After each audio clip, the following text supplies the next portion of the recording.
लोग अपनी लाइफ के ऊपर अनजान है। परमेश्वर जानता है इस समय आपको प्रार्थना उपवास में होना जरूरी है। परमेश्वर जानता है आपकी आत्मिक उन्नति जरूरी है। परमेश्वर जानता है कब आपको सेव करना है, कब उसकी आवाज सुन के आपको चलना है। परमेश्वर जानता है आपके लिए भला क्या है। और मूर्ख होता है वो जो नहीं समझ पाता, जो हालातों को देखकर चलता है, फीलिंग को देख के चलता है। तो इसीलिए परमेश्वर जो आपको वचन के द्वारा, इस टीचिंग के द्वारा, इस सेवकाई के द्वारा जो आपके बीच में आके की जा रही है, परमेश्वर आपकी दृष्टि को बदलना चाहता है, बस और कुछ नहीं। ये प्रोफेटिक मैसेज है। आप उसे वैसा जान ले कि वो जैसा है, और जैसे आपकी दृष्टि बदलेगी और आप देखेंगे वो सब कुछ आपके जीवन में होता हुआ है जिसके लिए आप सालों से इंतजार कर रहे हैं। बोले आमीन। मत्ती की किताब उसका 20 अध्याय उसकी 15 आयत को पहले मैं पढ़ूंगा, आप सब उसे सुनेंगे और अपनी लाइफ में ग्रहण करेंगे। क्या ये उचित नहीं कि मैं अपने माल से जो चाहूं सो करूं? क्या मेरे भले होने के कारण को तू बुरी दृष्टि से देखता है? यहां पर एक मनुष्य की यीशु मसीह ने एग्जांपल दी, जिसने काम करने के लिए अलग अलग वो रोड पे गया और अलग अलग लोगों को काम करने के लिए बुला लिया। किसी को सुबह बुला लिया, उसको बोला तू 5 बजे तक मेरे साथ काम करेगा मेरे घर में और मैं तुझे इतने पैसे दूंगा। किसी को दोपहर को बुला लिया, किसी को 1 घंटा पहले बुला लिया, और एंड में जब मजदूरी देने का टाइम आया उसने सबको बराबर बांट दिया। और जो पहले आए थे ये कुड़कुड़ाने लगे, कहते हैं हम सुबह से काम कर रहे हैं, इसको भी हमारे बराबर दे दिया। ये दोपहर को आया, ये 1 घंटा पहले आया। उस व्यक्ति ने कहा, उस अधिकारी ने कहा, कहता मेरा माल है, मेरा पैसा है, मैं उसे जैसे मर्जी उपयोग करूं। क्या मैंने तेरे साथ ये डील नहीं फाइनल की थी कि तू इतने घंटे तक काम करेगा और तुझे इतने मिलेंगे, तुझे इतने पैसे मिलेंगे? मैं तेरे साथ कोई अन्याय नहीं कर रहा हूं, मैं तुझे उतने ही दे रहा हूं। वो मेरी मर्जी है। किसी कोई बाद में भी आया, कोई थोड़े टाइम पे आया, कोई पहला आया, कोई बाद में आया। जैसे कोई मसीह कहे प्रभु मैं 5 साल से मसीह में हूं, जैसे 1 साल हुआ, इसको तूने ब्लेस कर दिया, इसको तूने अन्य भाषा दे दी, इसको तू उपयोग कर रहा है, इस पास्टर को तू इतना यूज कर रहा है, मैं रोजे रखता हूं, मैं ये करता हूं, मैं वो करता हूं, मुझे क्यों नहीं करता? प्रभु तू मेरी लाइफ में कार्य क्यों नहीं कर रहा है? मेरी लाइफ में क्यों कुछ नहीं हो रहा है? तो उस मालिक ने कहा वह जो उचित नहीं कि आज उचित नहीं कि उसने अपने माल से जो चाहे मैं सो करूं?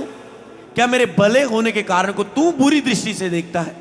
वो उसने कहा कहता मेरा ये भलापन है कि किसी ने थोड़ा काम भी किया उसको भी मैंने उतने दे दी, किसी ने घंटा काम किया उसको भी मैंने उतने, ये मेरा भला है, मेरी भलाई है, ये मेरा उनके लिए लव है, ये मेरी उनके लिए दया है। पर तू क्या उसे बुरी दृष्टि से देख रहा है? तुम उससे बहस रहा है, तुम उस कुड़कुड़ा रहा है, तू हम्बल नहीं हो रहा है, तू जैसी लैंग्वेज यूज कर रहा है मेरे सामने, हाइपर होके बात कर रहा है, कुड़कुड़ाते कर बात कर रहा है। ये तो एक मनुष्य के प्रति बताया गया। सेम आज लोग परमेश्वर के सामने ऐसे हैं। परमेश्वर ने कहता है क्या मेरे भले होने के कारण को तू बुरी दृष्टि से देख रहा है? क्या मेरे अनुग्रहकारी और दयालु परमेश्वर और भले परमेश्वर के नाम को क्या तू बुरी दृष्टि से देख रहा है? कई बार आप परमेश्वर को बुरी दृष्टि से इसी तरह देख रहे होते, कुड़कुड़ाते हुए, प्रभु मेरी लाइफ में क्यों नहीं हो रहा है? मेरी लाइफ में ये मेरा मिसकैरेज क्यों हुआ? मेरा ये वीजा क्यों नहीं लगा? मेरी जॉब क्यों नहीं निकली? मेरा कर्जा क्यों नहीं गया? मेरे जीवन में ये कार्य क्यों नहीं हुआ? मुझे तूने चंगा क्यों नहीं किया? मेरा ये कार्य मेरी लाइफ में, मेरी इसके साथ मैरिज हुई क्यों नहीं? मैं इसको चाहती थी, मैं इसको चाहता था। आप अपने तरीकों से कई बार परमेश्वर के सामने कुड़कुड़ाने लग जाते हैं, जिस तरह इजरायलियों ने कुड़कुड़ाया। पहले वो प्यार से आज्ञा मानकर मूसा के पीछे चल गए, पर धीरे धीरे जब हालात आए, परिस्थितियां आई, उनका प्रेशर आया, उनमें उनका असली चेहरा जो अंदर है, बाइबल में क्या वो ही बाहर आता है, तो वो बाहर आया। वो कुड़कुड़ाने लगे, दोष लगाने लगे। वो कहते थे उसी गुलामी में हम ठीक थे मूसा, जैसे आज मसीह के इससे पहले तो हम अन्य जाति में अच्छे थे। जब परमेश्वर के में आके उनकी लाइफ में कुछ नहीं होता, कारण परमेश्वर नहीं है कि वो आपकी लाइफ में कार्य नहीं कर सकता, कारण ये है कि तुम परमेश्वर को सही दृष्टि से नहीं देख पा रहे हो। कारण ये है कि तुम परमेश्वर को जैसा देखना चाहिए, जैसा पहचानना चाहिए, तुम उसे वैसा पहचान नहीं रहे हो। कारण ये है कि परमेश्वर जितना भला है तुम उसकी भलाई को नहीं पहचान रहे हो। तुम अपने हालातों को देख रहे हो, तुम शैतान को देख रहे हो, तुम परमेश्वर की पावर को नहीं देख रहे हो, ना ही तो तुम परमेश्वर की पावर को नहीं देख रहे हो, तुम्हें दुष्ट आत्मा सता रही है। तुम अभी तक उसकी पावर को नहीं समझे, तुम परमेश्वर की अभी तक दया को नहीं समझे, इसीलिए तुम सोच रहे हो मुझ पर मेरे ऊपर दया क्यों नहीं हो रही। तुम अब तक परमेश्वर के भलेपन को नहीं समझ पा रहे हो, इस करके तुम नहीं वो ले पा रहे। तुम अब तक परमेश्वर कितना पवित्र है तुम वो नहीं समझे, इसलिए आज तक तुम उस पाप से छुटकारा नहीं पाए।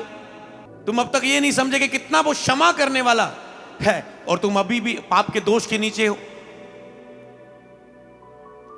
इसीलिए परमेश्वर को समझना आपके लिए बहुत जरूरी है। कहता मेरी भले होने को तुम बुरी दृष्टि से देख रहे हैं, तो आपको अपने आप को कई हिस्सों में बदलने की जरूरत है। पढ़ेंगे अगले वचन को।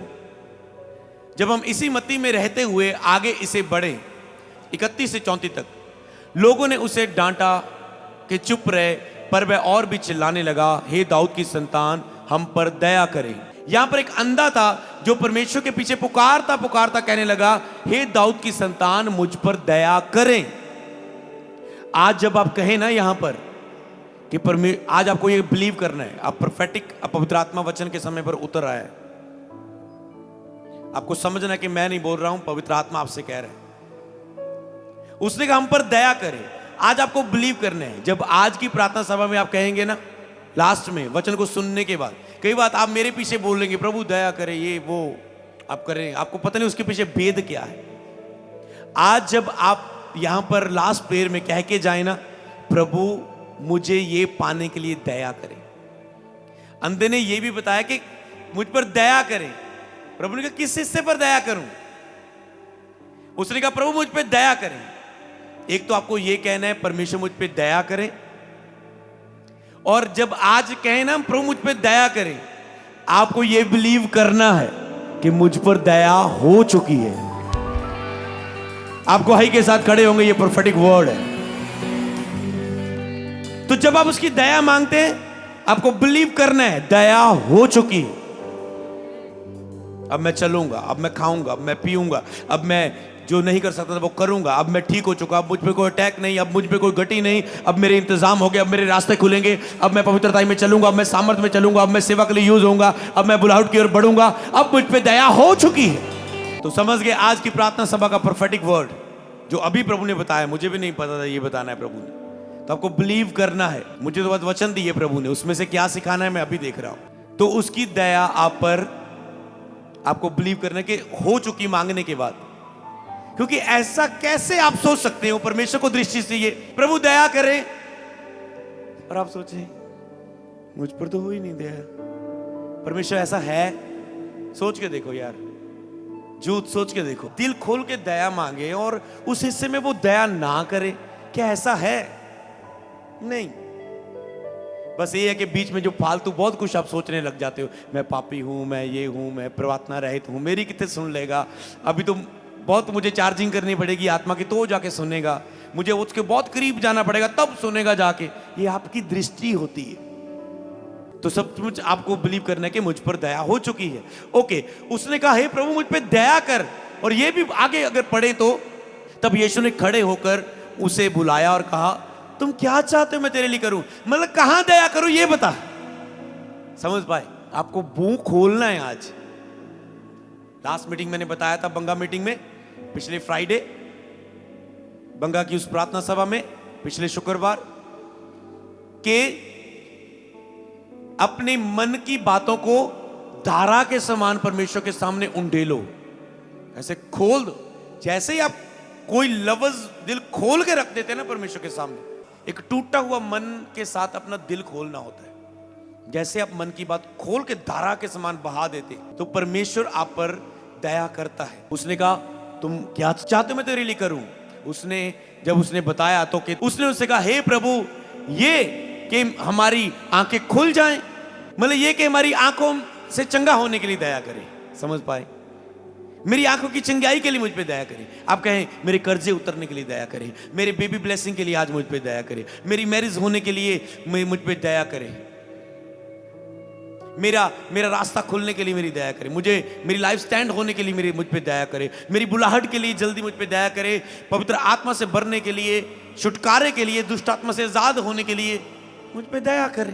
तो उसे खोल के, क्योंकि कई वक्त क्या होता है कि जब नए लोग आपने सुसमाचार सुनाया होता है और वो आके बस पहला दिन उनका क्या होता है, बस वो बैठे होते हैं और वो देख रहे होते हैं, सब चीजें एक्सपीरियंस कर रहे थे, ये क्या बोल रहे हैं, ये क्या गा रहे हैं, ये नाच क्यों रहे हैं, ये रौला क्यों पाने लगे, ये दुष्ट आत्मा खेलने क्यों लगी, ये प्रचार, ये पास्टर कौन है, ये मुंडा कौन है, कुछ भी जो भी समझ में आता होगा ना, कुछ नहीं पता गुरुजी कब आएंगे, तो कुछ भी उनके मन में रहेगा, मतलब उनके लिए सब चीजें नई, प्रार्थना कैसे करनी, मांगना कैसे, अच्छा क्या करना पड़ेगा हमें वहां पर, ऐसे ऐसे जब हम चर्च में जाएंगे, आप सोच समझ, कुछ नहीं पता, समझ पा रहे। इसीलिए वचन आपने कुछ गवाहियां सुनी पिछली मीटिंग्स की, प्रार्थना हुई, प्रोफेटिक वर्ड हुआ और कैसे लोग बड़ी बीमारियों से हील हुए, कैसे परमेश्वर ने चंगाई दी,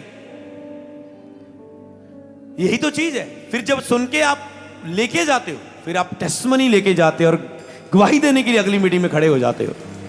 तो आपको दिल खोल के ऐसे बोलना है प्रार्थना में। बाइबल में लिखे, उसने कहा यीशु ने तरस खाकर उसकी आंखों को छुआ। यीशु ने ऐसे नहीं छू दिया, ओके दिखना चाहता, ओके ठीक है, ऑल है। पहले यीशु तरस से भर गया, यही तो दया है, तरस से भर गया यीशु से, तरस खा के पहले उस पर तरस खाया, फिर उसकी आंखों को छुआ और वो बाइबल में लिखा है 1-2 साल के बाद देखने लगा। कैसे लिखा है? लिखा वह तुरंत देखने लगा और उसके पीछे हो लिया।